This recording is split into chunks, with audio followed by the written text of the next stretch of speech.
ஸ்டாலின் சொல்றாரு திமுக ஆட்சியில மாதந்தோறும் குடும்ப தலைவிக்கு 1000 ரூபாய் கொடுப்பதாக எங்கே பார்த்தாலும் பரப்புரை ஆற்றிட்டு இருக்கார், பொதுக்கூட்டத்தில் பேசிட்டு இருக்கார். இன்றைய முதலமைச்சர் திமுக அமைச்சர்லாம் எப்ப கொடுத்தீங்க? 28 மாத காலம் கழித்து கொடுத்தீங்க. 28 மாத காலம் அனைத்து இந்திய அண்ணா திராவிட முன்னேற்ற கழகம் பிரதான எதிர்க்கட்சி சட்டமன்றத்தில் தொடர்ந்து திமுக அரசுக்கு அழுத்தம் கொடுக்கப்பட்டது. அனைத்து இந்திய அண்ணா திராவிட முன்னேற்ற கழக பொதுக்கூட்டத்தில் தொடர்ந்து பேசப்பட்டது.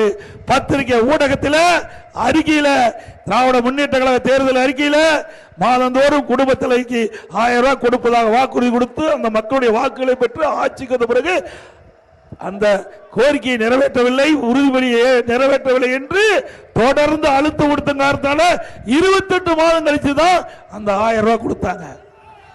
அப்படித்தான் கொடுத்தாங்க. உடனே கொடுத்தாங்களா? இல்ல.